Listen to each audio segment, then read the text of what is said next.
Hello, ഇന്ന് നമുക്ക് എടുക്കാനുള്ളത് internet technology and web designing എന്ന ബുക്ക്, അതായത് M2വിലെ chapter 5. Okay, service on internet. ഇന്നത്തെ കാലത്ത് നമുക്ക് ഇൻ്റർനെറ്റിൻ്റെ പ്രാധാന്യത്തെക്കുറിച്ചിട്ട് അറിയാം അല്ലേ? ഞാൻ പറഞ്ഞതിൻ്റെ ആവശ്യമില്ലല്ലോ. അതായത് നമുക്ക് എന്ത് വേണമെങ്കിലും, നമുക്ക് എന്ത് ഇൻഫോർമേഷൻ വേണമെങ്കിലും നമുക്ക് ഇൻ്റർനെറ്റ് വഴി കിട്ടുന്നത് അല്ലേ? അതിൽ നമുക്ക് എന്താണ് ഇൻ്റർനെറ്റ് നോക്കാം അല്ലേ? We need internet service in order to access and exchange vast amount of data. അതായത് വാസ്റ്റ് എമൗണ്ട് ഓഫ് ഡാറ്റകൾ എക്സ്ചേഞ്ച് ചെയ്യുക. അതേത് രൂപത്തിലുള്ള ഡാറ്റകളായിക്കോട്ടെ, സോഫ്റ്റ്വെയർ ആയാലും, ഓഡിയോ ആയാലും, വീഡിയോ ക്ലിപ്സ് ആയാലും, ടെക്സ്റ്റ് ഫയൽസ് ആയാലും, വേറെ എന്ത് ഡോക്യുമെൻ്റ് ആയിക്കോട്ടെ, നമുക്കത് എക്സ്ചേഞ്ച് ചെയ്യാനും വേണ്ടി യൂസ് ചെയ്യുന്നതാണ് ഇൻ്റർനെറ്റ് അല്ലേ? A variety of services are available users of the internet. അതായത് ഇൻ്റർനെറ്റ് നമുക്ക് വെറൈറ്റി ഓഫ്, അതായത് ഡാറ്റകൾ ഡൗൺലോഡ് ചെയ്യാനും അപ്ലോഡ് ചെയ്യാനും ഒക്കെ നമുക്ക് ഇൻ്റർനെറ്റ് വഴി കിട്ടും. നമുക്ക് എന്ത് ഇൻഫോർമേഷന് വേണ്ടിയിട്ടാണെങ്കിലും കിട്ടാനൊക്കെ നമ്മൾ എന്ത് ചെയ്യണത്, ഇൻ്റർനെറ്റിൽ തന്നെ നമ്മൾ യൂസ് ചെയ്യുന്നത്. പിന്നെ നമുക്ക് അതായത് ഒരു internet service, data can be transfer from internet servers to your computer. അതായത് ഇൻ്റർനെറ്റ് സർവീസ് വഴി നമുക്ക് ഡാറ്റ ട്രാൻസ്ഫർ ചെയ്യും. എങ്ങനെ? ഇൻ്റർനെറ്റ് സർവറിൽ നിന്ന് കമ്പ്യൂട്ടറിലേക്ക്. അതിനുള്ള എക്സാമ്പിൾസുകളാണ്, അതായത് ഇൻ്റർനെറ്റ് സർവീസുകളാണ് എന്തൊക്കെ? FTP, Telnet, WWW etcetera. Okay, അതിൽ ആ ഇൻ്റർനെറ്റ് സർവീസുകൾ അതിലുള്ളതാണ് ഒന്ന് ഇമെയിൽ. ഇമെയിൽ എന്ന് പറഞ്ഞാൽ എന്താണ്?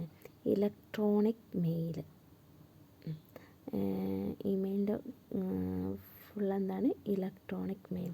അതായത് ഡിജിറ്റൽ മെസ്സേജുകൾ കമ്മ്യൂണിക്കേറ്റ് റിസീവേഴ്സായിട്ട് കമ്മ്യൂണിക്കേറ്റ് ചെയ്യുക. അതെങ്ങനെ? ക്രോസ് ദ വേൾഡ് വൈഡായിട്ട് നമുക്ക്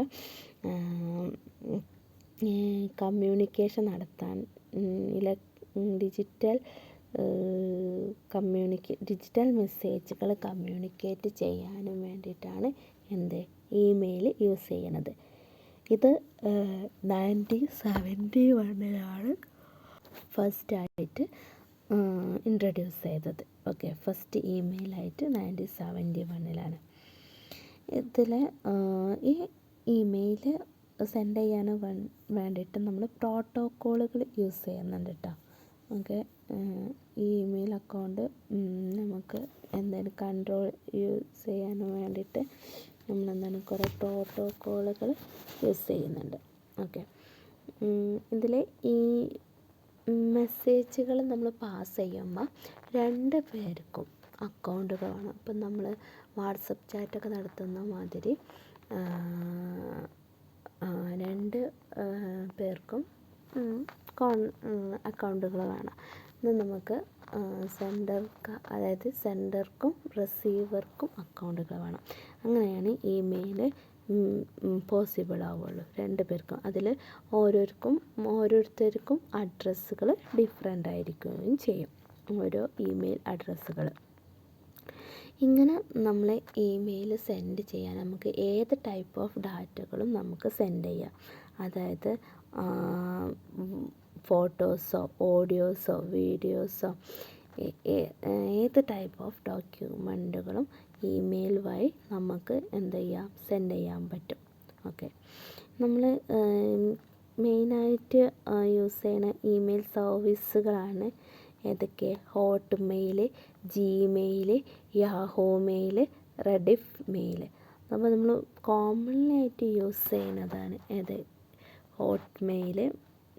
കോമൺലി യൂസ് ചെയ്യുന്നത് നമ്മൾ ജിമെയിൽ ഓർ യാഹൂ മെയിലാണ്. ഓക്കെ, ഇത് ഈ ഏർലി ഇമെയിൽ ഇപ്പോൾ നമ്മളിപ്പോൾ ഇമെയിൽ സിസ്റ്റം നമുക്ക് എപ്പോഴും ഒരു ഇമെയിൽ അയച്ചേക്കാണെങ്കിൽ റിസീവർക്ക് എപ്പം വേണമെങ്കിലും അത് കാണാൻ പറ്റും. അവർ ഓൺലൈനിൽ നിന്ന് വരുന്ന ടൈമിൽ അവർക്കത് ഓപ്പൺ ചെയ്തിട്ട് മെസ്സേജസ് റീഡ് ചെയ്യാൻ പറ്റും. പക്ഷേ ഏർലി ഇമെയിൽ സിസ്റ്റം എന്ന് പറഞ്ഞാൽ എന്താണ്, നമ്മൾ സെൻഡ് ചെയ്യുന്ന സമയത്ത് റിസീവർ എന്തായിരിക്കണം, അവിടെ ഓൺലൈൻ ഉണ്ടായാൽ മാത്രമേ എന്ത് ചെയ്യാൻ കഴിയുള്ളൂ, മെയിൽ റീഡ് ചെയ്യാൻ പറ്റുള്ളൂ. അറ്റേ ടൈമിൽ അവരവിടെ ഓൺലൈനിൽ വേണം, അതായത് സെൻഡർ ചെയ്യുന്ന സമയത്ത്, എന്നാൽ മാത്രമേ അവർക്ക് റീഡ് ചെയ്യുള്ളൂ. പക്ഷേ ഇപ്പോഴങ്ങനല്ല അല്ലേ. ഓക്കെ, ഇനിയിപ്പോൾ നമുക്ക് മെയിലിൻ്റെ സ്ട്രക്ചേഴ്സ് എന്തൊക്കെയാണെന്ന് നോക്കാം. സ്ട്രക്ചർ ഓഫ് മെയിൽ, അതിൽ മെസ്സേജ് എൻവലപ്പ് വരുന്നുണ്ട്, മെസ്സേജ് ഹെഡർ വരുന്നുണ്ട്, മെസ്സേജ് ബോഡി വരുന്നുണ്ട്, CC വരുന്നുണ്ട്, BCC വരുന്നുണ്ട്. ഓക്കെ, അതിൽ മെസ്സേജ് എൻവലപ്പ് എന്ന് പറഞ്ഞാൽ ഈ ഇമെയിൽ കണ്ടൻറ്റ് എൻവലപ്പാക്കി മാറ്റുക. Encapsulate the email content in an envelope. Okay, അതായത് നമ്മളൊരു ട്രഡീഷണൽ മെയിൽ ലെറ്ററൊക്കെ നമുക്ക് ഒരു എൻവലപ്പിലായിട്ടില്ല നമ്മൾ എൻക്ലോസ് ചെയ്തിട്ട്, അതുപോലെ ഇമെയിൽ എൻവലപ്പ് ചെയ്യുക. ഈ എൻവലപ്പിൽ എന്താണ് യൂസ് ചെയ്യുന്ന for determine the recipient of the മെയിലിൻ്റെ റെസിപ്പിയൻറ്റിൻ്റെ ഇതാണ് ഡിറ്റർമിൻ ചെയ്യുന്നത്. അവിടെ റെസിപ്പിയൻറ്റിൻ്റെ റെസിപ്പിയൻ്റെ മെയിലാണ് അവിടെ ഡിറ്റർമിൻ ചെയ്യുന്നത്. Email server for determining the recipient of the mail. Okay, പിന്നെ അതിൽ മെസ്സേജ് ഹെഡർ വരുന്നുണ്ട്.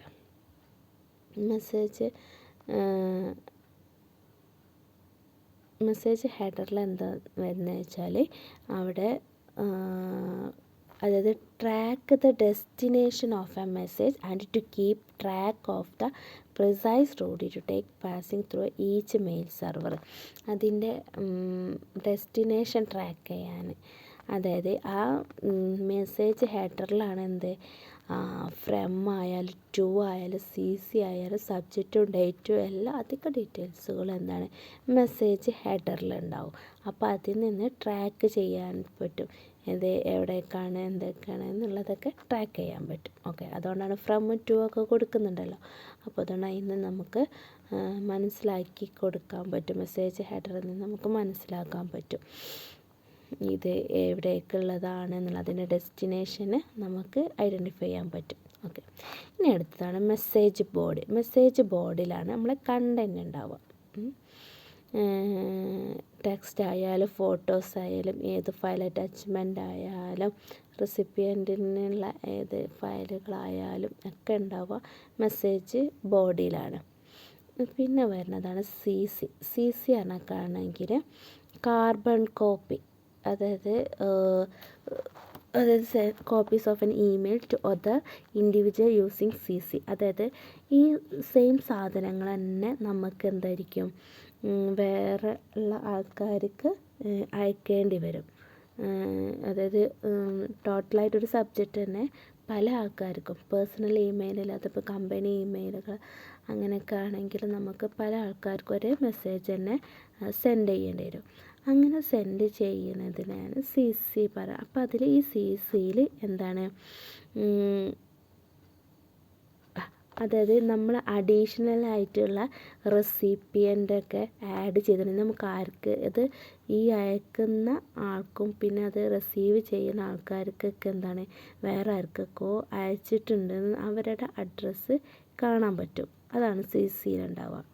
അതാണ് ഇവിടെ പറയുന്നത്. If you have received an email that as CC, then you have probably noticed that it will be addressed to you as well as list of additional ആയിട്ട് ഏതൊക്കെ recipient ഉള്ളതെന്ന് ഇതിലേക്ക് മനസ്സിലാക്കാൻ പറ്റും. അതിൻ്റെ നേരെ ഓപ്പോസിറ്റാണ് BCC, അതായത് ബ്ലൈൻഡ് കാർബൺ കോപ്പി.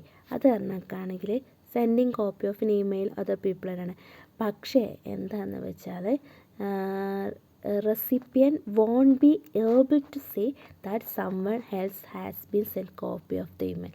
ആർക്കൊക്കെ അയച്ചത് എന്നുള്ളത് വേറെ ആർക്കെങ്കിലും അയച്ചണോ ഇല്ലയോ എന്ന് ഇതിൽ മനസ്സിലാക്കാൻ ഈ ബി സി സിയിൽ നിന്ന് മനസ്സിലാക്കാൻ പറ്റില്ല. ഓക്കെ, സി സിൻ്റെ നേരെ ഓപ്പോസിറ്റ്. ഓക്കെ, അപ്പോൾ മനസ്സിലായില്ലേ ഏതൊക്കെയാണ് മെയിലിൻ്റെ സ്ട്രക്ചറുകൾ എന്ന് പറഞ്ഞാൽ? Message envelope, message header, message body, C C and B C C. Okay, ഈ സി സിൻ്റെ ബി സി സിൻ്റെ ഫുൾ ഫോം ഒന്ന് നോക്കി വെക്കണേ. സി സി എന്ന് പറഞ്ഞാൽ carbon copy, B C C പറഞ്ഞാൽ ബ്ലൈൻഡ് കാർബൺ കോപ്പി. ഇനി നെക്സ്റ്റ് ആണ് നമുക്ക് എന്താണ് പഠിക്കാനുള്ളത്? WWWൻ്റെ ഫുൾ എന്താണ്? World wide web. അത് പറഞ്ഞാൽ ഈ വേൾഡ് വൈഡ് വെബിനെ ആൾസോ നമ്മൾ വെബായിട്ട് വിളിക്കുന്നു. അതിന് is A collection of website or web pages stored in A web server. അതായത് വെബ് സെർവറിൽ സ്റ്റോർ ചെയ്തിട്ടുള്ള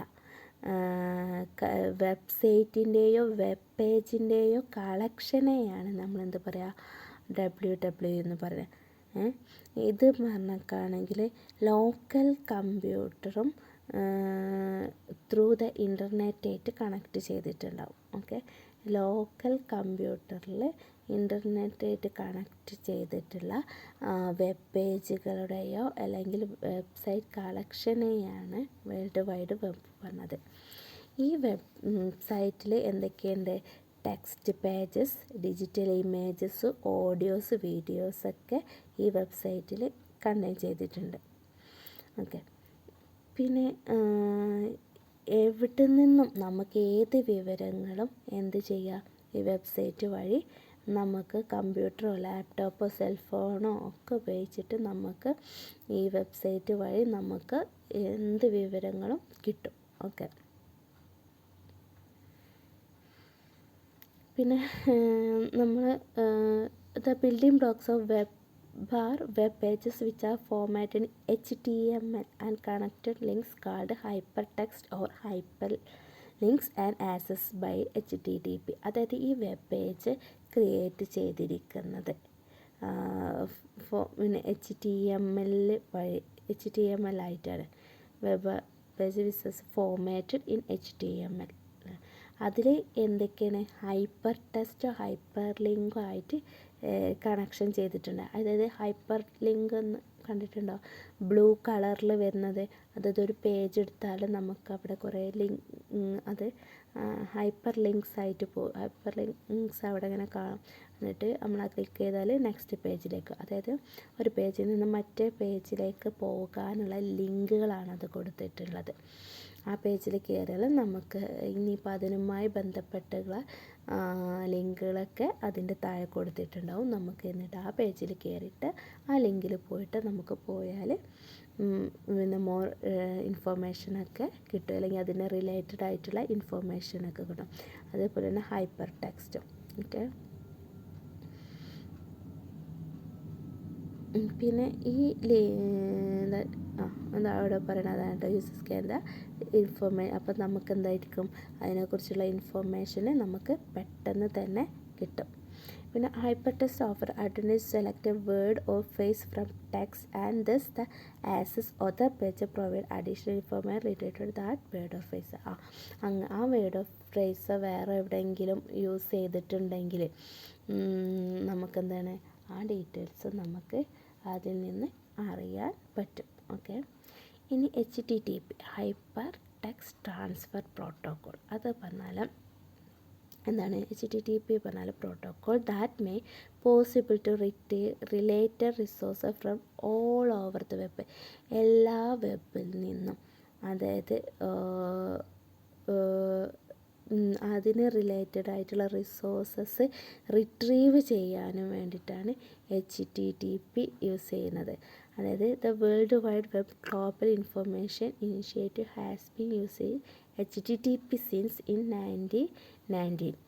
ഓക്കെ, ഈ വേൾഡ് ഈ ലോകത്ത് തന്നെ എന്താണ് ഈ ഇൻഫോർമേഷൻ ഇനിഷ്യേറ്റീവ് ചെയ്യുന്നതും അതായത് HTTP യൂസ് ചെയ്തിട്ട് ഷെയർ ചെയ്യുന്നത് 1919 ഇത് ഈ പ്രോട്ടോക്കോൾ യൂസ് ചെയ്യുന്ന എന്തിനാണ് വേണ്ടത്? ട്രാൻസ്മിറ്റ് ചെയ്യാനോ അല്ലെങ്കിൽ ഹൈപ്പർ ടെക്സ്റ്റ് ട്രാൻസ്ഫർ ചെയ്യാനോ ആണ് ഈ HTTP യൂസ് ചെയ്യുന്നത്. HTTP പ്രോട്ടോക്കോൾ യൂസ് ചെയ്യുന്നത് അല്ലെങ്കിൽ ട്രാൻസ്ഫർ ഹൈപ്പർ ടെക്സ്റ്റ്. ഇതെന്നാൽ generic stateless protocol that can be extended to perform many other tasks beside hypertext such as name serversകളിലും ഒക്കെ ഈ HTTP പ്രോട്ടോക്കോൾ പെർഫോം ചെയ്യുന്നുണ്ട്. ഓക്കെ, ഇനി അതിൻ്റെ താഴെയുള്ളതാണ് HTTPS എന്ന് പറഞ്ഞാൽ എന്താണ്? നമ്മൾ സെക്യൂരിറ്റി കൊടുക്കുക നമ്മളെ പ്രോട്ടോക്കോളിന്. ഈ HTTPക്ക് സെക്യൂർ കൊടുക്കാനും വേണ്ടിയാണ് HTTPS യൂസ് ചെയ്യുന്നത്. Hypertext Transfer Protocol Secure is referred to as HTTPS. Okay, അത് പറഞ്ഞാൽ ഈ HTTP extension or version is അതായത് ഇതിൻ്റെ സെക്യൂരിറ്റി വേർഷൻസാണ്. HTTPൻ്റെ സെക്യൂരിറ്റി വേർഷനാണ് HTTPS.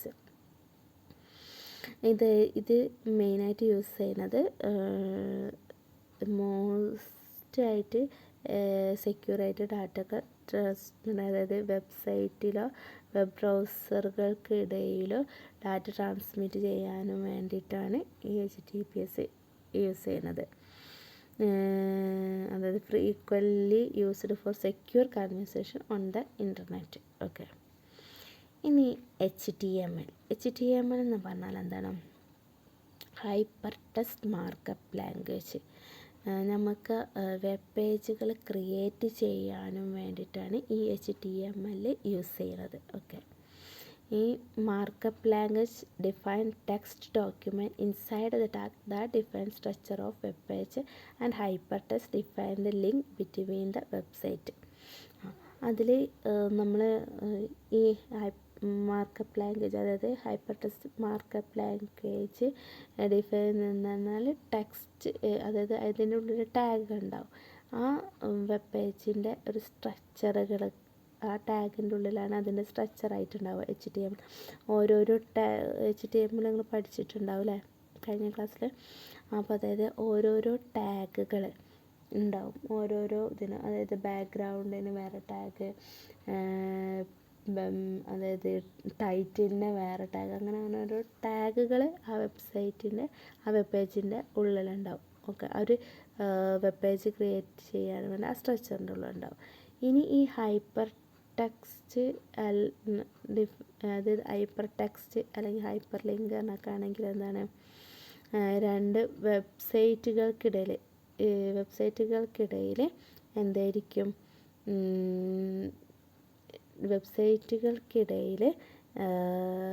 അതായത് ഒരു വെബ്സൈറ്റിൽ നിന്ന് മറ്റൊരു വെബ്സൈറ്റിലേക്ക് ഡാറ്റ അതായത് കിട്ടാനും വേണ്ടിയിട്ടാണ് അത് യൂസ് ചെയ്തത്. കണക്ഷനാണ്, രണ്ട് വെബ്സൈറ്റുകൾ തമ്മിലൊക്കെ ഉള്ള കണക്ഷന് വേണ്ടിയിട്ട് ഈ HTTP ഹൈപ്പർ ടെക്സ്റ്റ് ലിങ്ക് നമ്മൾ യൂസ് ചെയ്യുന്നുണ്ട്. ഓക്കെ,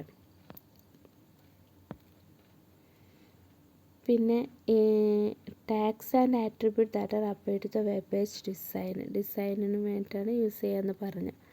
ഓക്കെ, ഇനി നെക്സ്റ്റ് ഉള്ളതാണ് ടെൽനെറ്റ് എന്ന് പറഞ്ഞിട്ടാണെങ്കിൽ എന്താണ്? It is an internet service that enables users to log in, run on distant computer and use applications that are installed on the distant computer. അതായത് distant കമ്പ്യൂട്ടറിൽ log ചെയ്യാനോ run ചെയ്യാനോ അല്ലെങ്കിൽ ഏതെങ്കിലും ആപ്ലിക്കേഷൻ ആ ഡിസ്റ്റൻറ്റ് കമ്പ്യൂട്ടറിലുള്ള ആപ്ലിക്കേഷന് യൂസ് ചെയ്യാനോ അല്ലെങ്കിൽ അവിടെ ഇൻസ്റ്റാൾ ചെയ്യാനൊക്കെയാണ് എന്ത് ടെൽനെറ്റ് യൂസ് ചെയ്യാം. അതായത് വേറെ ഡിസ്റ്റൻ്റ് ആയിട്ടുള്ള കമ്പ്യൂട്ടറുകൾ നമുക്ക് യൂസ് ചെയ്യാനും വേണ്ടിയിട്ട് അത് അവിടെ ആ സർവീസ് ഇതിലേക്കും കൂടെ വരാനും വേണ്ടിയിട്ട് യൂസ് ചെയ്യാനാണ് ടെൽനെറ്റ് യൂസ് ചെയ്യുന്നത്. Okay, A user can connect to a remote host or device via Telnet client thanks to Telnet, which terminal emulated the program that carries out the client portion of the protocol may also be referred to as a Telnet. അതായത് ഒരു ഹോസ്റ്റായിട്ട് നമുക്ക് devices Telnet വഴിയാണ് നമ്മളത് ചെയ്യുക. അപ്പം അവരുടെ ഇതിൽ നമുക്കും വർക്ക് ചെയ്യാം. ഓക്കെ.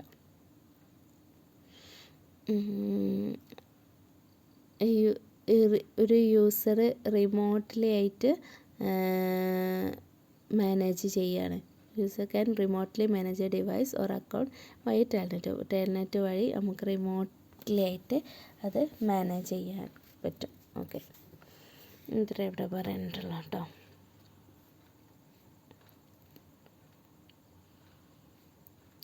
അതായത് പിന്നെ നമുക്ക് ഈ ടെൽനെറ്റ് യൂസ് ചെയ്യുന്നത് വഴി ടെൽനെറ്റ്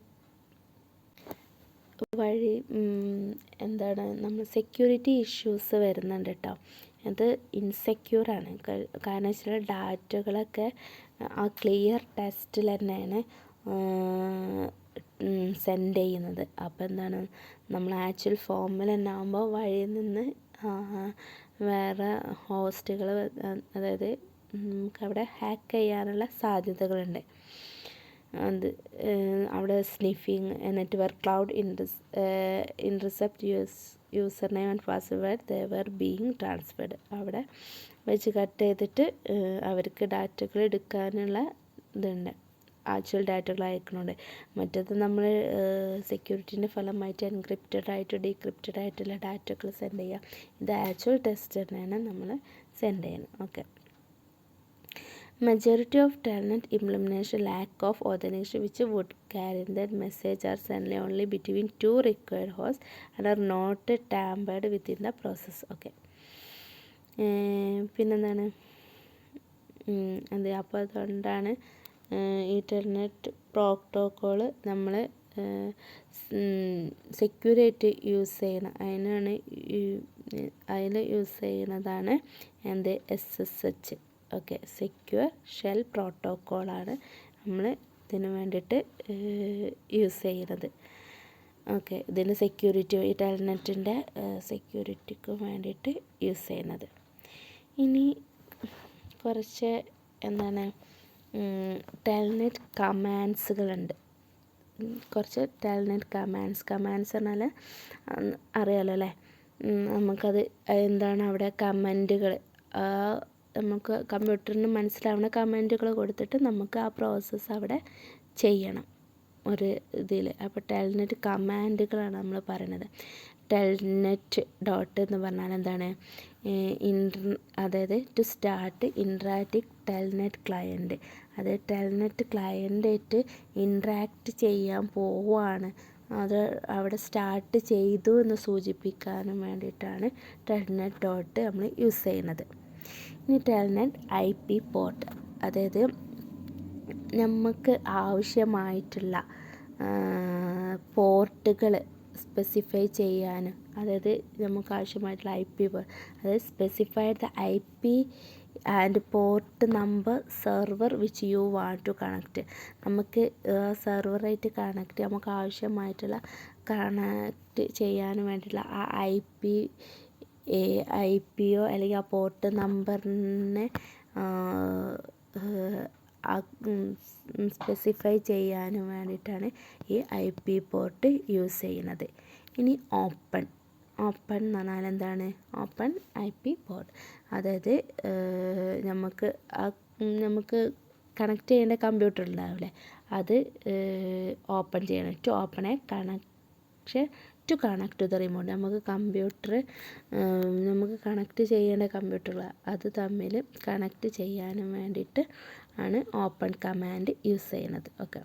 ഇനി ക്ലോസ് പറഞ്ഞാൽ എന്താണ്, ഈ ടെൽനെറ്റ് കണക്ഷന് ക്ലോസ് ചെയ്യാനും വേണ്ടിയിട്ടാണ് ക്ലോസ് കമാൻഡ്. അതായത് നമുക്ക് ആ പ്രോസസ്സ് കഴിഞ്ഞാൽ നമുക്ക് ക്ലോസ് ചെയ്യേണ്ടതുണ്ട്. അങ്ങനെ ക്ലോസ് ചെയ്യാനും വേണ്ടിയിട്ടാണ് ക്ലോസ് കമാൻഡ് യൂസ് ചെയ്യുന്നത്. ഓക്കെ.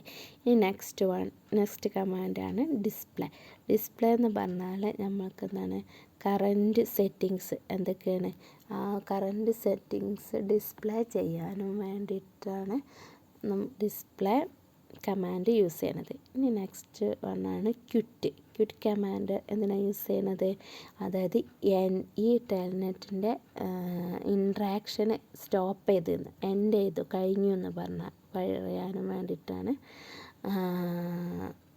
ഇത് യൂസ് ചെയ്യുന്നത്. അതായത് it is used to end interactive telnet ക്ലയൻറ്റായിട്ട് ഇൻട്രാക്ട് ചെയ്ത് ക്വിറ്റ് ചെയ്തത് എൻഡ് ചെയ്തു എന്ന് അറിയിക്കാൻ വേണ്ടിയാണ് ക്വിറ്റ് കമാൻഡ് യൂസ് ചെയ്യുന്നത്. നെക്സ്റ്റ് നമുക്ക് പറയാനുള്ളത് എഫ് ടി പി എന്ന് പറഞ്ഞിട്ടാണെങ്കിൽ ഒരു TCP ബേസ്ഡ് നെറ്റ്വർക്കാണ്. അതായത് TCP like the internet uses A file transfer protocol. അതായത് ഒരു ഫയൽ ട്രാൻസ്ഫർ FTP എന്നാൽ എന്താണ് ഫയൽ ട്രാൻസ്ഫർ പ്രോട്ടോക്കോൾ. ഇതെന്ന് പറഞ്ഞിട്ടാണെങ്കിൽ ഒരു ഹോസ്റ്റിൽ നിന്ന് വേറൊരു ഹോസ്റ്റിലേക്ക് ഫയൽസുകൾ ട്രാൻസ്ഫർ ചെയ്യുമ്പോൾ യൂസ് ചെയ്യുന്ന പ്രോട്ടോക്കോളാണ് FTP എന്ന് പറയുന്നത്. ഒരു ഹോസ്റ്റിൽ നിന്ന് മറ്റൊന്നിലേക്ക് ഡാറ്റ ട്രാൻസ്ഫർ ചെയ്യാനും വേണ്ടിയിട്ട് യൂസ് ചെയ്യുന്ന പ്രോട്ടോക്കോളിനെയാണ് നമ്മൾ FTP അഥവാ ഫയൽ ട്രാൻസ്ഫർ പ്രോട്ടോക്കോൾ എന്ന് പറയുന്നത്. ഈ FTP അതായത് distinct control and data connection between the client and server and is based on client server architecture. അതായത് ക്ലയൻറ്റ് സെർവർ ആർക്കിടെക്ചറിൽ ഇതിൻ്റെ കണക്ഷൻസ് എന്തായിരിക്കുന്നു കൺട്രോൾ ചെയ്യുന്നുണ്ട്. കൺട്രോൾ ചെയ്യാനും വേണ്ടിയിട്ടാണ് ഈ FTP യൂസ് ചെയ്യുന്നത്. പിന്നെ ഇതിൽ ഹ്യൂജ്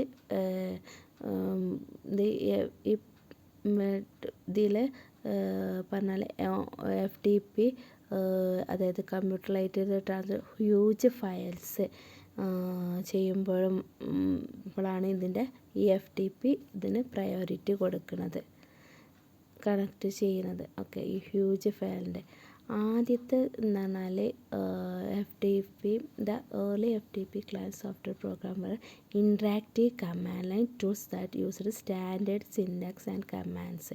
സ്റ്റാൻഡേർഡ് സിൻടാക്സും കമാൻഡ്സാണ് ഏർലി സ്റ്റേജിൽ ഇത് യൂസ് ചെയ്യുന്നത്. പക്ഷേ ഇപ്പോൾ എന്താണ് the graphical user interface client have been created for a number of most widely used desktop operating system.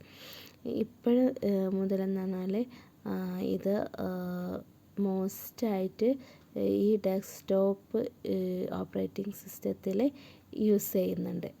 മറ്റേത് പറഞ്ഞാൽ അവിടെ സോഫ്റ്റ്വെയർ പ്രോഗ്രാംസുകളിൽ മാത്രം FTP ക്ലയൻറ്റ് സോഫ്റ്റ്വെയർ പ്രോഗ്രാമുകളിൽ മാത്രമേ അതിൻ്റെ സിൻടാക്സ് കമാൻഡ്സൊക്കെ വർക്ക് ചെയ്യുള്ളൂ.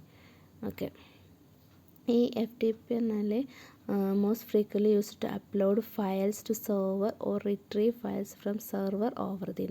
അതായത് നമുക്ക് ഫയൽ അപ്ലോഡ് ചെയ്യാനും അതായത് പിന്നെന്താണ് ഫയൽ റിട്രീവ് ചെയ്യാനും സെർവറിൽ നിന്ന് റിട്രീവ് ചെയ്യാനും ഒക്കെ ഇൻ്റർനെറ്റിൽ ഫയലിനെ അപ്ലോഡ് ചെയ്യാനും ഫയലിനെ റിട്രീവ് ചെയ്യാനൊക്കെ ഈ FTP മോസ്റ്റായിട്ട് യൂസ് ചെയ്യുന്നത്. All the tool required uploading files and directories, switching to different directories and transfer file one system to another included in FTP package. അതായത് ഈ എല്ലാ ടൂളുകളും ആവശ്യം, അതായത് അപ്ലോഡിങ് ഫയൽസ് ഫയൽസും ഡയറക്ടറീസൊക്കെ അപ്ലോഡ് ചെയ്യാനും സ്വിച്ചിങ് ഡിഫറെൻറ്റ് ഡയറക്ടറീസ് അതായത് switching the different directories ചെയ്യാനും പിന്നെ എന്താണ് ഒരു ഫയൽ മറ്റൊരു ഫയലിലേക്ക് ഒരു സിസ്റ്റത്തിൽ നിന്ന് മറ്റൊരു സിസ്റ്റത്തിലേക്ക് ആക്കാനൊക്കെ എന്താണ് ഈ FTP പാക്കേജ് സഹായിക്കുന്നു. ഓക്കെ, ഇതിൽ files are actually moved through FTP using TCP username and plain text password are used by an FTP server to authenticate the user. Some FTP server also permit password free anonymous FTP users port number. അതായത് ഇതിൽ password ഇപ്പം നമുക്ക് ചെയ്യുന്നത് ഈ authenticate ചെയ്യുന്നത് user some FTP server also permit password free anonymous logins ആണ് ഇതിൽ ഈ FTP ഇതിൽ യൂസ് ചെയ്യുന്നത്. ഇതിൽ ആ FTPയിൽ യൂസ് ചെയ്യുന്ന പോർട്ട് നമ്പർ പറഞ്ഞാൽ 21 ആണ്. ഇനി SFTP, അതായത് SFTP പറഞ്ഞാൽ സെക്യൂർ ആണ്. It is employed move the file വയ സെക്യൂർ കണക്ഷനായിട്ട് ഡാറ്റ ട്രാൻസ്ഫർ ചെയ്യാനും വേണ്ടിയിട്ടാണ് SFTP യൂസ് ചെയ്യുന്നത്.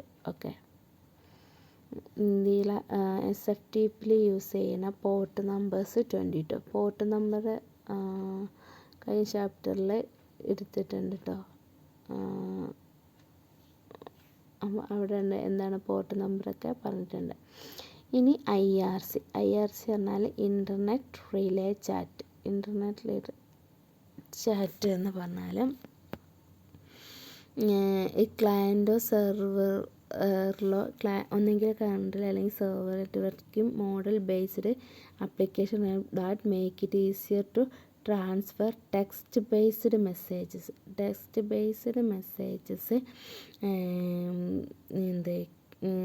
ട്രാൻസ്ഫർ ചെയ്യാനും വേണ്ടിയിട്ടാണ് യൂസ് ചെയ്യുന്ന നെറ്റ്വർക്ക് മോഡൽ ആപ്ലിക്കേഷൻ ലെയറുള്ള പ്രോട്ടോക്കോളാണ് IRC എന്ന് പറഞ്ഞത്. Okay, in order to communicate with chat server transmit message to the client. അത് ചാറ്റ് സെർവർ യൂസ് ചെയ്തിട്ട് എന്താണ് മെസ്സേജുകൾ ക്ലയൻറ്റിലേക്ക് എത്തിക്കുക.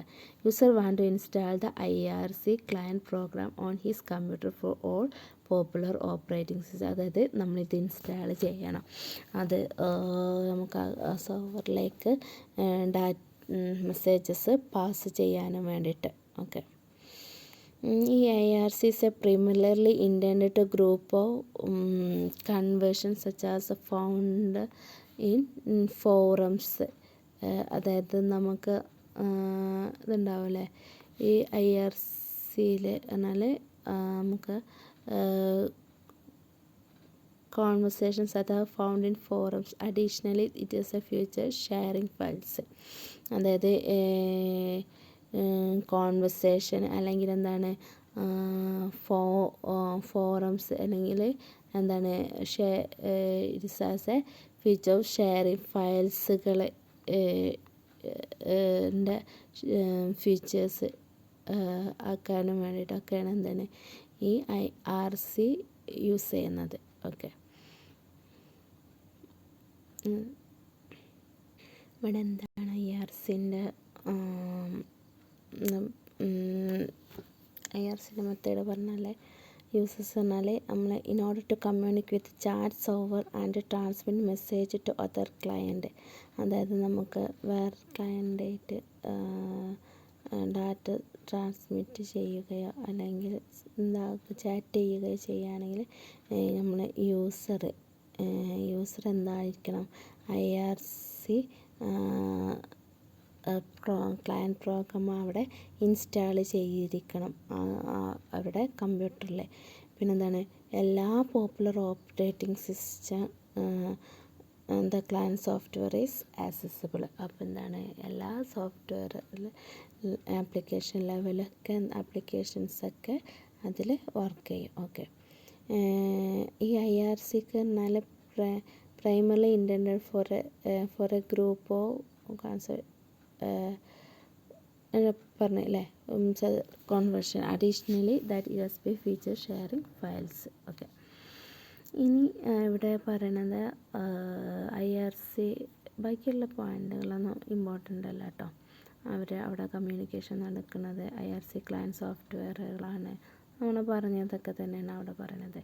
ഇനി നെക്സ്റ്റ് പറയണത് നമ്മുടെ IRCൻ്റെ 5 കാറ്റഗറി ആയിട്ട് ഡിവൈഡ് ചെയ്തിട്ടുണ്ട് എന്നുള്ളതാണ്. അതായത് local nets, popular networks, general nets, subject networks. Okay,